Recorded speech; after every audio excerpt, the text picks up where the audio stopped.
It was ugly, Red Sox fans. I'm not going to lie. If you joined us for the live show, thank you so much. But we did get a fairly positive injury update on Alex Bregman, which we're going to talk about today. But before we do that, if you want Alex Bregman back from this injury ASAP, as soon as possible, I know I do, and I think pretty much everyone else in Red Sox Nation does as well, all you got to do, put out the good vibes and like today's video.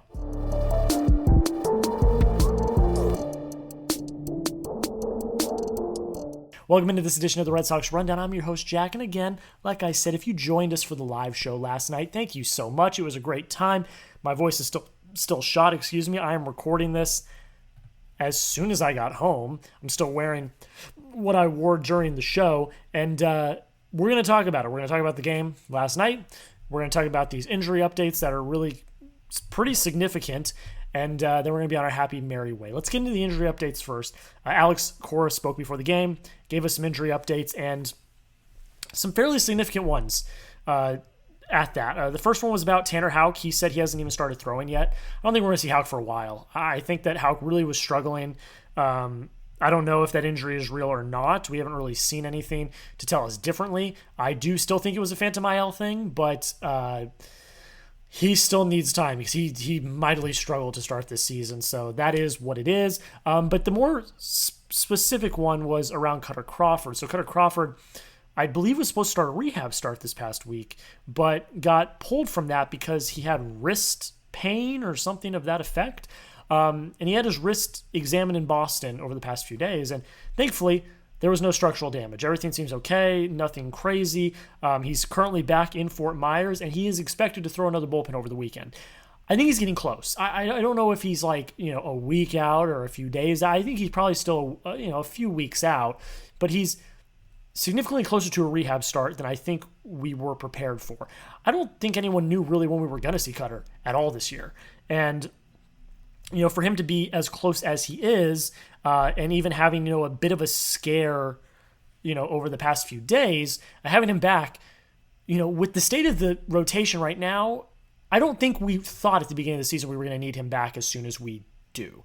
Because the rotation, and we're going to talk about Walker Buehler and his really bad outing last night in a little bit, but the rotation as a whole has just not done what they've needed to do. The bullpen is incredibly taxed, and the reason why is because the rotation is just not held up. Everyone that's not named Garrett Crochet has struggled at some point in this season. And if you can just get a fresh face in your rotation, like Kutter Crawford, it can be a little bit of a reprieve, not just for the bullpen, but for the starting rotation as well. There needs to be a change. I don't know what it is. I don't know if it's the game plan, and I don't know if it's the execution. I don't know if it's the personnel. I don't know what the issue is. Something needs to change, though, and Kutter Crawford might be a change that would be very welcome for the Red Sox. Now, you let me know. Confidence level in the Red Sox rotation at this point. Scale of 1 to 10. This is going to be the pinned comment on today's video. YouTube's going to throw you an ad break here in a second. Scroll on down while the ad plays. Don't click off the ad. Let the ad play. It does help us here at the Red Sox Rundown. Let it play. Go down. Answer the question. Scale of 1 to 10. Confidence level in the Red Sox rotation. Now let's talk about even better news. This around Alex Bregman. Obviously the biggest injury that the Red Sox have suffered this year. That's not named Tristan Casas. But I think that Bregman's has been the most consequential and the one that has hurt the Red Sox the most. Alex Cora yesterday said that Bregman began his running progression 2 days ago, which is fantastic news. There was the reports that he was healing at quote-unquote warp speed, which was really great to see. And there's a lot of quotes that Cora said that were really, really hopeful. One of them, the first one he said is, if it's up to him, he'd be playing tonight. That's what Cora said yesterday before the game against the Red Sox.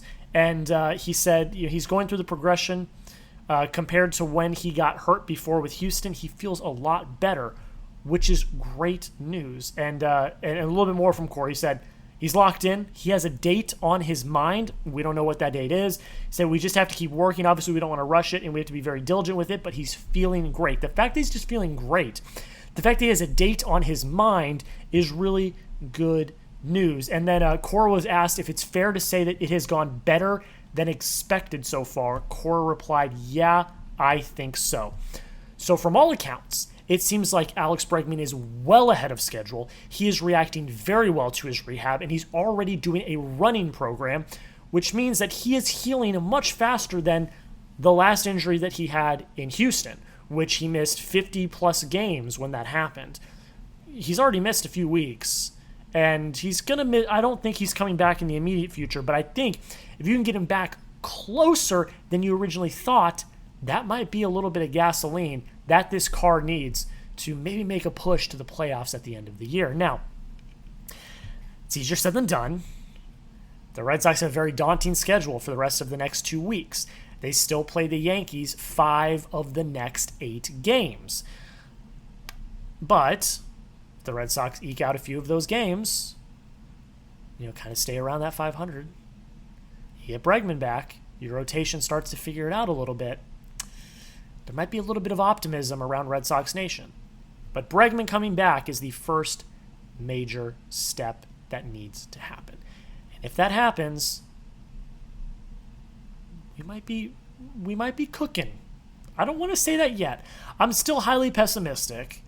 I don't feel good about where this team's at. And I do still hold my argument that after next week, we're going to know where we stand, Bregman or not.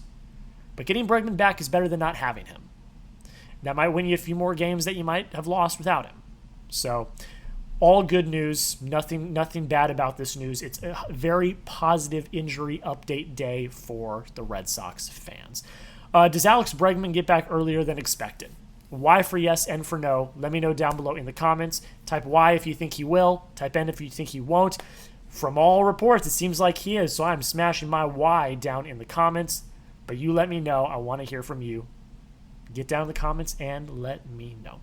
We're going to talk about the game here next in a second. But first, if you love the Red Sox, make sure you hit that subscribe button. We were live last night for Game 1 of this Yankees series. And while it didn't go the way we wanted, we still had a great time. If you love the Red Sox, we've got daily videos, short-form content, community posts. We do it all. It's your one-stop shop for Red Sox baseball all season and off-season long. We're also going to cover the trade deadline and the MLB draft as well. Don't miss out. Hit that subscribe button. We are very close to our next goal of 2,200 subscribers, so help us get there. Hit that subscribe button right now. Red Sox lose 9-6. Like I said, we were live for this game. It sucked, and then it got interesting, and then it sucked again. It's the Red Sox starting pitching has been atrocious as of late. Walker Buehler gives up 7 runs in the first 2 innings. He gives up 5 in the first inning, including a 3-run home run to Jazz Chisholm, where he left a pitch middle. Jazz is a professional hitter. He took that pitch, and he did not spoil it. Took it deep to center field. And Buehler said after the game he looked horrible, and he feels horrible because the Red Sox have put a lot of commitment into him. And I don't know what the issue is. And I know I sound like a broken record saying that every night, but I genuinely don't. I don't know why they are failing as bad as they are, because on paper they shouldn't be. Is it the game planning? Is it Veritek and Bailey game planning the opening of the game? Is it the execution from the personnel? Is it an outside factor that we don't know? I don't know what the answer is, but something needs to change. It's not a Cora problem. Cora doesn't make those pregame decisions on how you're going to attack a game plan. That's why he's got a pitching coach. That's why he's got whatever the hell Jason Veritek's doing. That's why he's got those coaches to game plan the beginning of a game and how you want to attack the hitters through the beginning of the lineup. And obviously, that hasn't worked. The last 2 starts, the starters have gone 2 innings or less. Buehler went 2. Giolito went 1 2/3. You can't have that with your bullpen as taxed as it is. And Buehler just didn't look good tonight. Two innings, 7 hits, 7 runs, 5 earned, 2 walks, 2 Ks. The approach was just horrible tonight. It wasn't good. It looked bad, and it didn't work. Zach Kelly came in, gave you 2, only gave up 1 hit, 4 Ks. He looked great. Bernardino came in and struggled a little bit. He had 2 hits and a walk. He gave up a run and 2 Ks. And then Criswell gave you 3. Only surrendered 1 run. I guess good. You only had to use 3 relievers. Criswell came in and gave you 3. That was huge. It's not ideal, though, for your starter to go 2. Criswell's cooked for tomorrow. So is Kelly. You're not getting either of them. Bernardino, it seems like it's going to pitch every game this year, so you might get him. You do have the rest of your rotation, though, or the rest of your bullpen, so that's good. You were able to preserve the bullpen even in these horrible scenarios. But at the same time, your starting rotation needs to step up. They do, because they're not cutting it. You put a lot of resources into your rotation, and so far it hasn't paid off. The offense, on the other hand, showed some life. They scored 6, so you lose 9-6. At one point, they were getting like 1 hit through 4, and they looked bad. But they end up with 6 hits, 6 runs. The long ball saved you tonight. Jarren Duran went 1 for 3 with 2 runs scored. He got hit by a pitch twice. He had the leadoff triple to start, what was it, the 6th, where they scored 3 runs. I will continue to say I don't know why you would trade Jarren Duran. He is the spark plug of this offense. He started this rally that got the Red Sox back into life, and that was highly valuable. Rafael Devers had a big night. He went 1 for 4, scored 2 runs. He walked once and had the 2-run bomb, absolute bomb, to not even the short porch and right. He hit it deep into right. He owns the Yankees. He flourishes in Yankee Stadium, and he looked good. And that home run was absolutely smoked. He hit the crap out of that ball. And then other than that, Toro had a 2-hit game.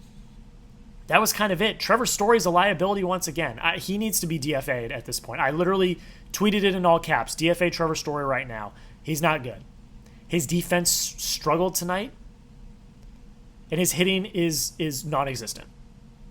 So I'm sorry, Trevor Story, I'm sure you're a great guy. It's time to go.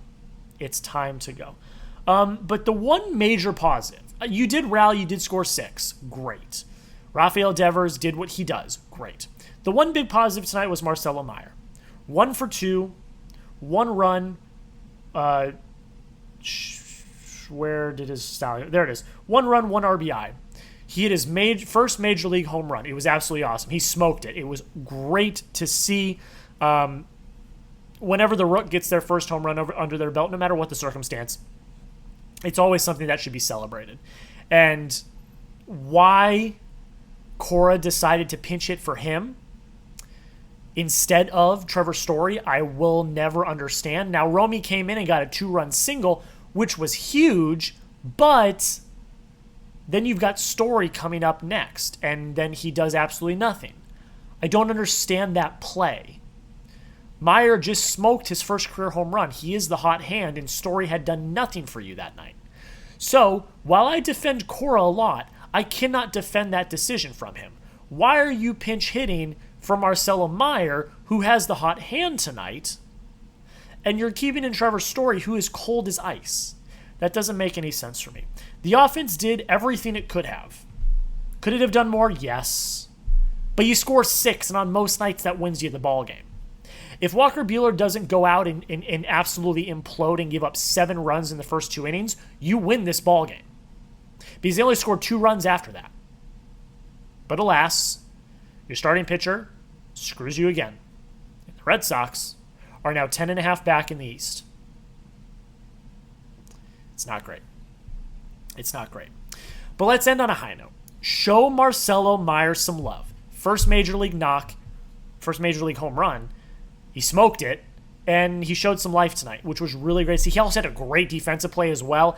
Did end up in a throwing error, so you don't love to see that, but able to stop the ball, little sliding stop. He looked good, just not a great throw. But one of the more positive games for him so far in his major league career. So just spam MM. Spam his initials down below in the comments. Show him some love. He deserves it. First major league home run. It's an achievement he will never forget. That's where we're going to end it, guys. Again, thank you all so much if you joined us for the live show last night. We're going to be back tomorrow with another video, and we'll have a short after the game tonight as well, recapping Garrett Crochet's start. That's it. That's it, everyone. Thank you all so much for watching. I hope you have a great rest of your day. And until next time, go Sox.